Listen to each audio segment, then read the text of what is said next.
government in its good will to endeavor to seek for solutions, because it's an automatic way that ghost town can die naturally without buying taxes, without buying fueling taxes, without necessarily putting security at junctions or on the street. People immediately an ultimate solution is arrived at. People will feel safe. So what I'm saying is, humanity is always looking for equality. Anglophones, if they stay in their houses first, I will not tell you that everybody who stays in his house is because he's taking side with Ambazonia. No. The issue is life. Life matters more than the money you can get on that day, more than the friends you can make on that day.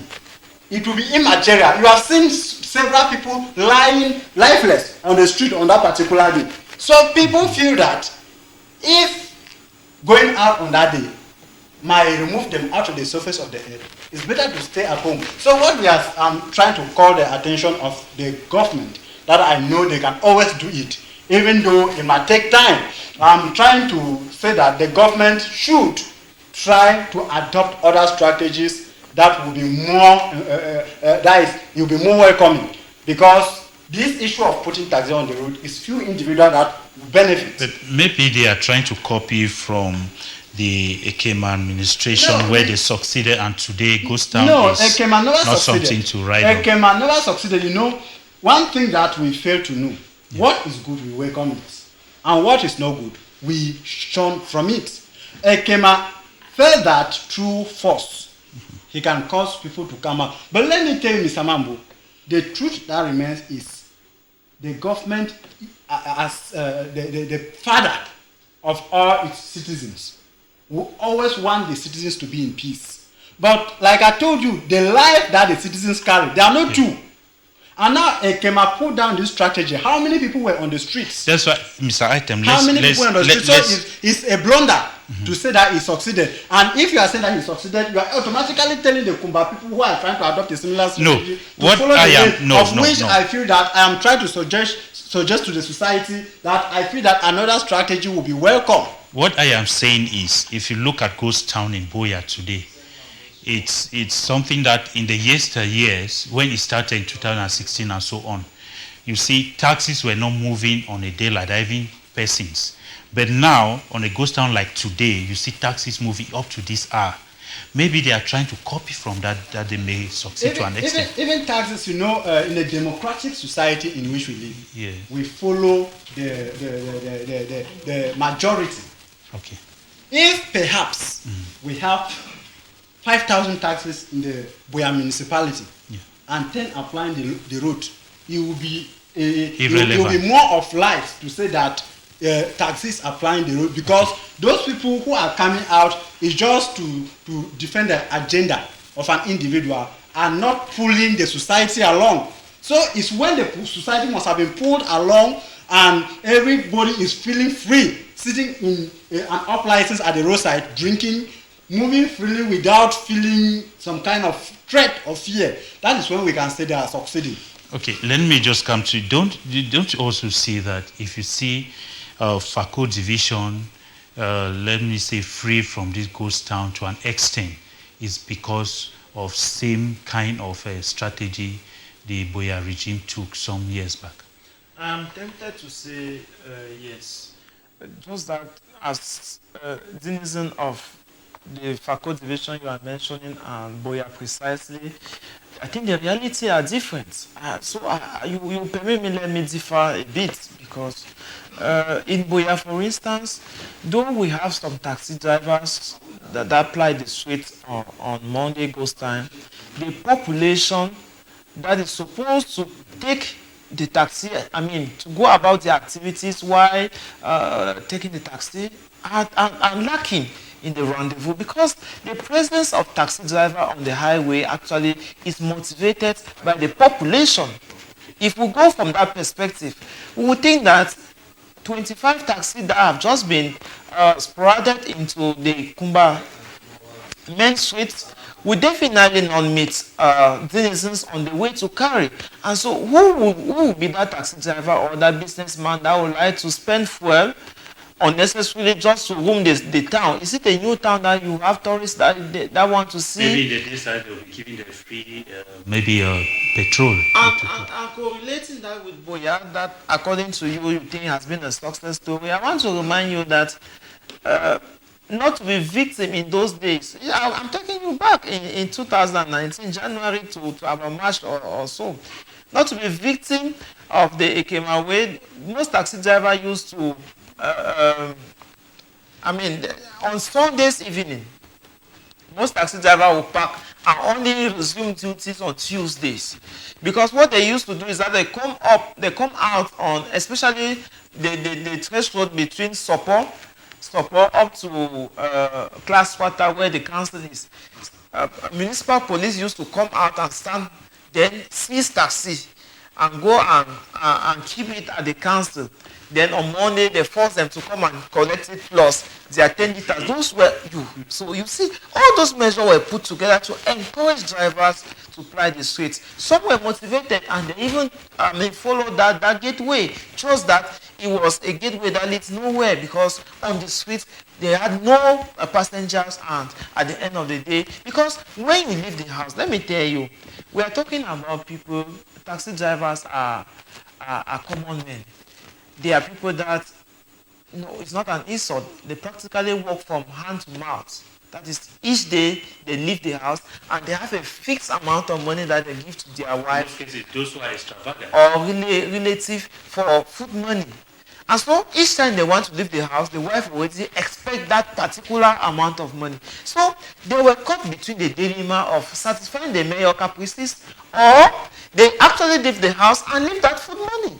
Now, knowing well fully that if they leave the house, they have 8,000 francs to give to the taxi owner, maybe 3,000 francs for food allowance, and definitely they have to work approximately between 11 to 15,000. Now, if you go to the street and you don't see people to work that money, what will you tell your wife? What will you tell the taxi owner?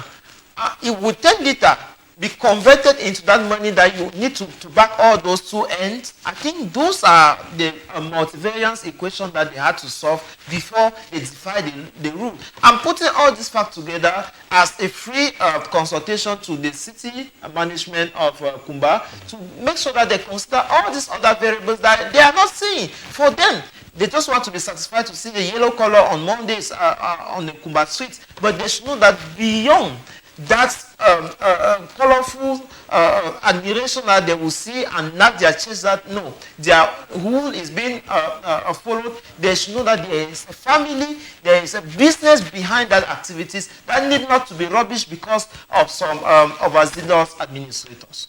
Okay, Mr. Item Armstrong, 25 taxis roaming the whole of Kumba. How do you equate that? Can it be that sufficient? Is it like they should add more?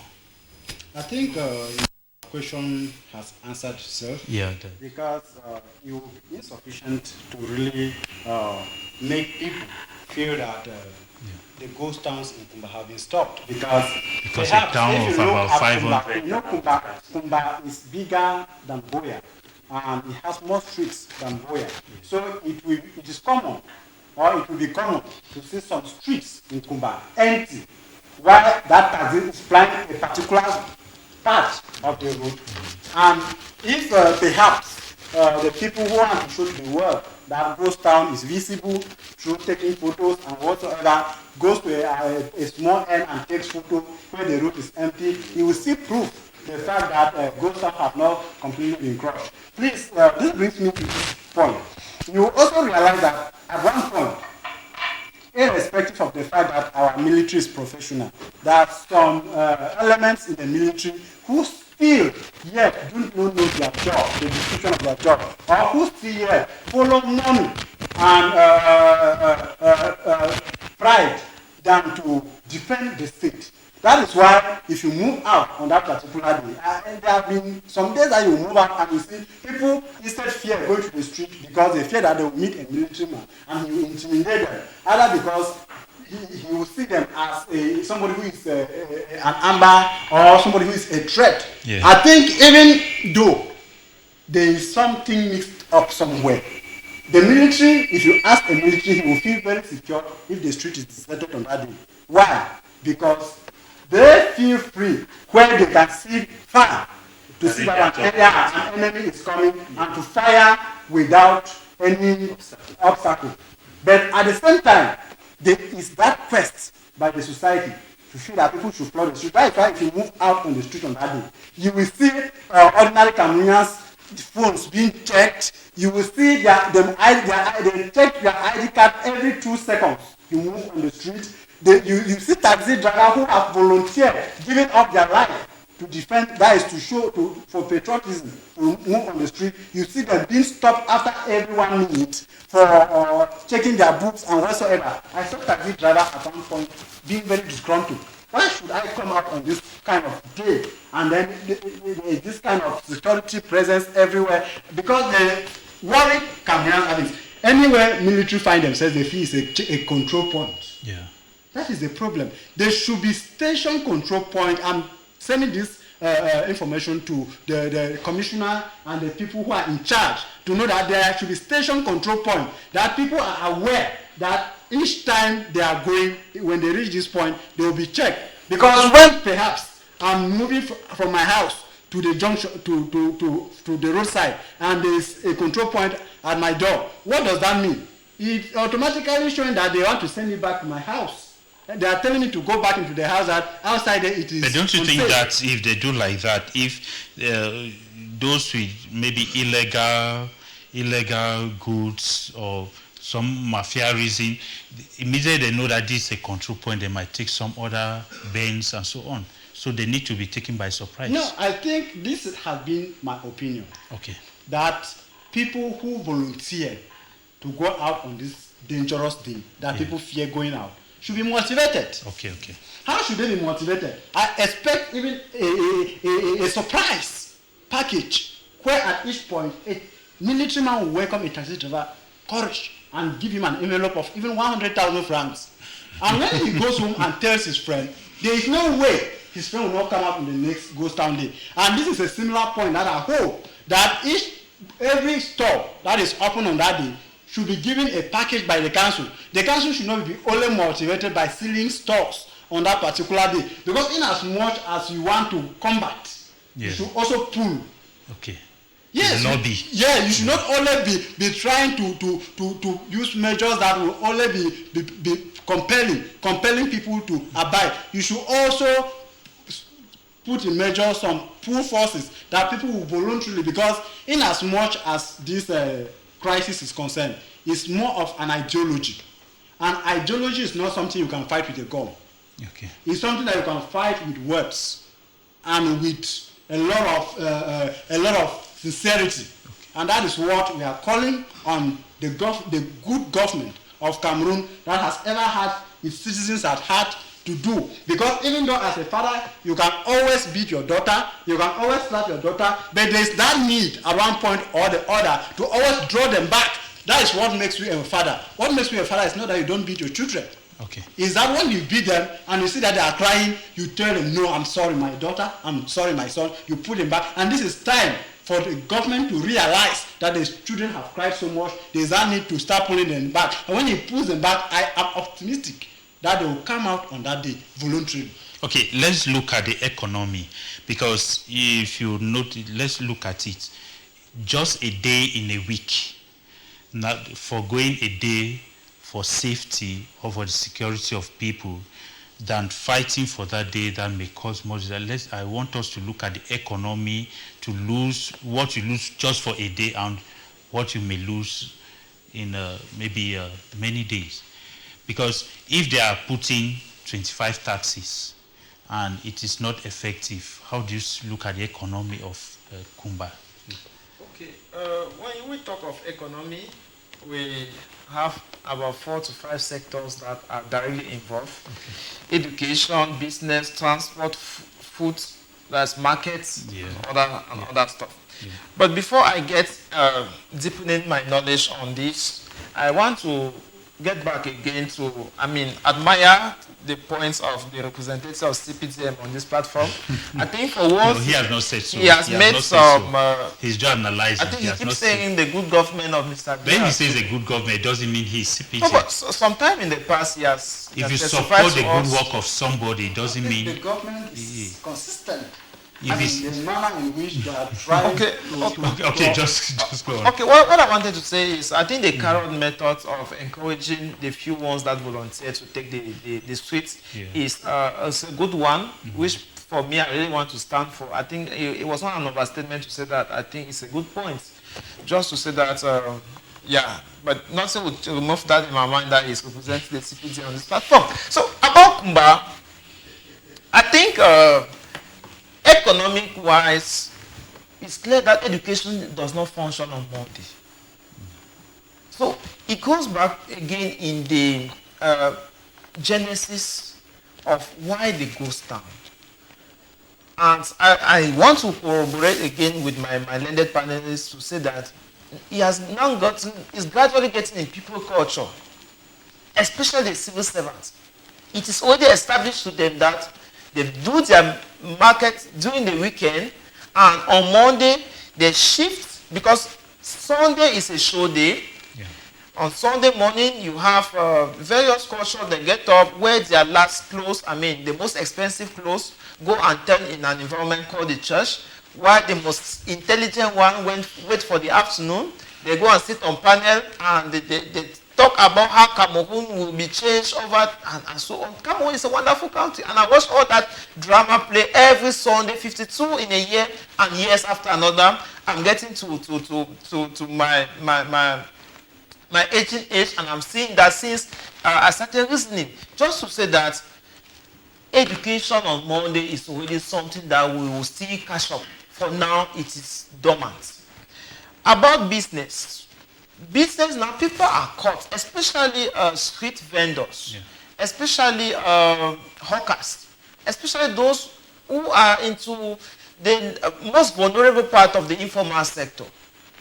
For example, in Boya, when you have shop owners, for example, shop owners are doing baker, hawkers, those who are selling fuel, this illicit fuel by the roadside. Most of them are those who are affected, because most of those people I have just cited here are people who live directly from their daily sales, or they do daily savings with Akao. And with Akao, you save for a number of time and go and withdraw the money and take loans and so on. So that day has been added on the holidays, which make working days reduced maybe from Tuesday to Friday, because on Saturday people are going for weekends. So the productivity in terms of economy has fallen. If I go by the GCAM, that shows that the gross domestic product has dropped from 4%, and it was drawing down to about 2%. So in the space plus the COVID-19 pandemic and added with the crisis, the economy on Monday is totally down. I will not even say that money that circulate that day can reach, because a city like Boya that can proud itself to have more than 500 million circulating per day during working days, I don't think we can circulate up to 200 million. First of all, banks are closed. So financial transactions are practically only through mobile money. And talking about mobile money, they started opening just following the Jandam way or the Hoha way that Ekema brought in. But we are looking at Kumba now. We are drawing examples. Yes, just the fact that we are not very versed with Kumba, and they should be able to pick from the statistics that we are given to see whether their own markets are open on these days. And besides that, I talk of education, that education is totally closed. Food and transport are equally down. So which economy are we talking about? Practically, there is no economy on Monday, and that is why they call it ghost town. Because when the economy is booming, okay, business activities are on, education activities are on, market activities are on, transportation is free. But when all these sectors are halted, then we talk of a ghost town. And it is not a panacea of Boya or Northwest and Southwest alone. it is inscribed in all the 157 ways of civil disobedience. We should not think that it is only reduced to Cameroon. Thankfully, we are part of that generation that is going to send back in Mr. Biya and his dictatorial regime. And so what we are observing now is a case study for most scholars that are doing their research. Before now, when you want to study peace and conflict resolution, it was not even in part of the discipline in the university. I mean, especially that of Boya. But today, since 2018, it is a discipline, and I see with a lot of joy students doing that. Because what? They have environment where they can have at least first data and even secondary data. I'm bringing all these facts to say that the spirit of Ghost Town has a political nomenclature, and the DO or the senior divisional officer from Meme best know that than me. As it stands, the government does not have enough financial resources to tackle it, whether the military way or even buying cars as they have started. We saw the case with Bamenda with the city mayor who promised to buy buses, and we saw the kind of buses that they started panabiting and selling on the street. It could not even carry 30 people at the time. Have I talked 15? So I'm just bringing this various examples to let the administration in Kuma to desist from that unlawful mechanism, and secondly, illogic. It is unlawful. It's not because the dictatorial regime have taken the law into their hand. No. To provide transport, is it unlawful? Excuse me. You cannot say that it's illegal when they are trying. In fact, it is more or less to even say that that is threatening people's life to stay at home is illegal than saying that it's unlawful to provide transport. A government that wants to pull people to come out and go about their activities are illegal. You know, in as much as we try to condemn the government in place, I think there are some kind of measures that they take that we should welcome, because it's leading to us, even the people that they are trying to put their measures against them will benefit. Even though, it's an issue of interest. You have your interest. The government feels that its citizens have an interest to go about their normal activities and have their daily bread, and you are saying that it's illegal. I don't think it is illegal at this point in time. What I fear, like I told you, is that the government, if they want to put taxes at the roadside, they should put a mechanism more effective than taxes. The mechanism is to secure the life of our peace-loving Cameroonian. That and the issue of a military man is somebody who holds a gun. Yeah. And a gun, inside a gun, is a bullet. And when a bullet sees a threat, it triggers. And when it triggers, blood spills. And when blood spills, life is gone. That is why I'm saying that the military itself is not a solution. Okay. That is why I'm calling on a more appropriate solution. And it is not illegal for them to put taxes at the road because they are trying their own way. Let's get Indeed, my learned panelists, I think the simple question could have been, why do you term it illegal? It's illegal because it's a hammer and nail system again. It's a mechanism that is already known to us, that the people have not asked for additional taxes. Okay? But why do you think that you have the people interest by providing them with tax? They don't need it. Mr. Njomo, let me add something. Is it not the responsibility of the government to make sure that they provide for their citizens in times of need? In times of need. Yeah. Citizens have not written a petition. Do they have to? Of course. Have citizens written before the government constructed hospitals? For example, have you ever come on this platform on Monday and decried the fact that there was no taxi for us to come to this program? The answer is definitely no. Most of our cry has been that the government know that the steps will resolve the Anglophone crisis, because and this is where I think I will differ with my learned panelists, that it's not much of an issue of the security looking for their antagonists to fire on Monday or so. that could happen in any day of the week. So the citizen had to apply for the taxi. It could be on Tuesday. Excuse me, I'm coming. Yeah. It could be on Tuesday. It could be on Wednesday. That if citizens come out of their houses, they could be mistargeted by secessionists. So I think that analysis, I think is valid. But I think for now we can just quench it. To explain to you that the move of the government is not an expectation from the people. I think the most desired call from the people now is for a genuine dialogue. The monologue that took place that we have been talking about on this platform has only given birth to other challenges that the government, he himself. Recently, I want to invite you, dear viewers, to follow the social media account of the Ministry of Local Administration and Decentralization. You will discover that all what has been said in the General Code of Decentralization is just a rigmarole. It's still going to maintain the Jacobin system. Somebody said after the elections of regional delegates and so on, the decentralization will be effective. The power for the regional, because the regional election is expected to come and carry the central government into the region. And for the case of the Northwest and the Southwest, particularly, their president, the president of the regional house, will have an equal power to the governor, and will only be having consultative regard from the government representative in that region. I think that is a plus. But in implementation, it's not going to move like a letter to the post. Okay? What I'm trying to explain here is that the government again will tell you that they will send it to the laboratory and it has to be cooked up.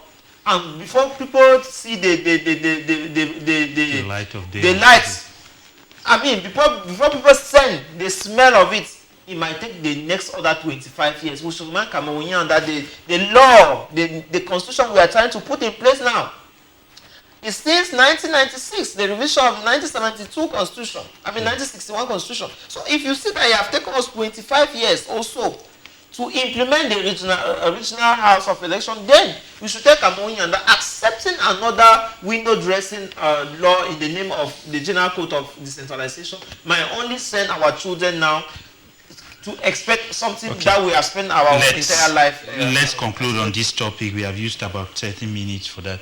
Okay, let me come to you, Mr. Aichen. Let's look at the role of the opposition, because Kuma, we know at one time was ruled by the opposition. And I think there are still some councils there that are the opposition. Now, how do you look at the role of the opposition in this crisis? Because we see only let me say councils that are headed by the ruling party always try to fight some of these ills. I think the opposition is always, the opposition in Cameroon is always on a blame game, irrespective of the fact that the opposition is the watchdog of the society, to always be a whistleblowing, and their representatives always on their feet to correct the errors of the ruling government. They are more or less playing the blame game because of self-centeredness and the desire, selfish ambition of feeling that they would have been the one controlling the resources that the head of state is controlling. I think I will encourage them to desist from that way of thinking and to know that they have a more responsibility. That is to defend the interests of the people they are representing than to defend their own personal... Because somebody made a statement that if SDF will want to come back to take most of the councils in Meme, then they have to fight, they have to join in this fight. Yes, of course. You know, one thing that weakened the SDF wasn't the MRC. It was the Anglophone crisis. Why? Because the boys on ground have been giving a lot of conditions to SDF, and as you know, they have taken the chairman on several occasions to the forest and given him a lot of conditions. So in so doing, they might not have automatically pulled down, but psychologically and emotionally, it has weakened the party. So the Kumba, the peculiarity of Kumba is in such a way that when we compare Kumba vis-a-vis Boya, Kumba is different. If you look at the differences of Boya. I mean, Kumba, sorry. Kumba had a lot of bush villages. Yes. Kumba is noticed for a lot of notorious activities. You can hear issues like Fiango, Mabanda, and all the others. You go to Ekliwinji, you move to those other areas where the boys felt that their only means of survival, even before the coming of this Anglophone crisis, was to steal and to combat. That reminds me, somebody also made a statement that. So, let me learn. Yes. So, in this sense, what I'm trying to say, to call on the attention of the authorities in Kumba, is that they shouldn't go the Ekena way. Okay. They should look into consideration their peculiarity. They should know that their youths are not followers like the youths of Ako, who are in most cases dormant. Kumba youths are people who can rally on the street and cause havoc in the next 2 minutes. And that is why putting down such measures, he should know that he's dealing with a different people altogether. Just copying and pasting might not solve the crisis in Kumba. And if you look at purely from like my learned colleagues was making mention, education, children are vulnerable. If parents cannot go on the street on Monday, what do you expect of little children who cannot even know the direction to run when they hear a sound of a gun? So in that sense, it's more or less not a surprising thing to see that children should stay at home on Monday until both parties to this crisis come to the understanding that children's life matters, that the economy matters, that each and everyone's life matters before we can allow our vulnerable children to the street. I'm a father, and I will not allow my kid to move in between bullets in the name of acquiring education. Before the coming of the Western education, our parents survived. They even did some of them achieved more greater. Let me come to Mr. Anjomosiri. Could it be that Kumba has been affected by its vulnerability in the past and even today, given that, because if you look at any town or city that has been affected by some historical misdeeds, for example, we know very well that in the days of the Maquisards, the UPC, and other, Kumba has been that kind of setting. Could it be that is affecting Kumba today with that kind of riotic behavior? Truly, questions on spirituality and historical evidence sometimes are not my specialty. But because I honor your invitation, I should be tempted to say one or two things on that. Yes, from the kind of family we come from, sometimes it can reflect and mirror our behavior in the society. Yeah, I was fortunate to visit an elite of this city, and I saw the way his 6-year-old daughter was behaving, and I told myself that she was exhibiting some leadership characteristics that I started exhibiting when I was 24. So if she could do that at 6 years old, it definitely showed a deficit of close to 15 years on my own part. And taking a setting like Kumba, that before 2016 was known as the fuel of the Southwest region in terms of economic booming. It has an overall capital of close to 3 billion that was booming the city for at least 48 hours. And so it's known for cocoa production and food crops. And it's also having neighboring with so many farmlands. And he equally had railways that now have ceased to function. So putting all those packages together, I think historical base, it has harbored the Maquisards when the UPC nationalists were because Maquisard, it was a term, just like they have terms Anglophone independence fighters, secessionists. So they have notably NS1G, Tumanza. No, is it Tumanza? No, NS1G and most of them who left. They were waiting in France. Yes, but the party left, came to Tiko, Motengene, Kumba. Yes. Yes. So and it also took some Anglophone fraction. Yeah. Most of the Bamilikis and those of the Bassa migrated equally to Kumba. That is why there are some Injijin in Kumba that are from the Bamiliki grassroots. That is most Cameroonians should know.